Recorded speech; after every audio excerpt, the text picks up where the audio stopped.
It is important you secure your Twitter account by protecting it from unauthorized access.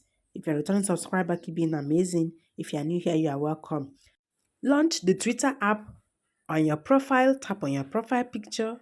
Next, tap on settings and privacy. Next is security and account access.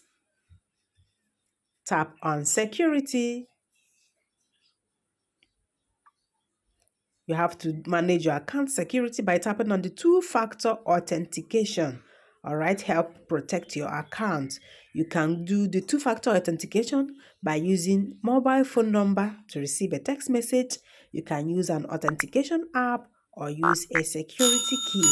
If you are going for any of this, you will enter your password to confirm that it is really you. All you have to do is input your password and tap on confirm and follow the process. It is user-friendly. The interface is user-friendly. Input your password and go with the one that is suitable for you. If you are using the security key, you will have to open your browser. If you are logged into Twitter, you will be logged out.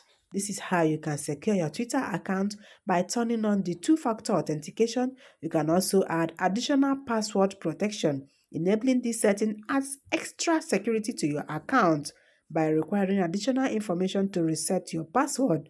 If enabled, you must provide either the phone number or email address associated with your account in order to log in. If you are going for this, input your password and tap OK. This is how you can secure your Twitter account by turning on the two-factor authentication and adding additional password protection. Thanks for watching, guys. Please like, share, and subscribe. I will see you in my next one. Cheers to your success. Keep being amazing. Bye-bye.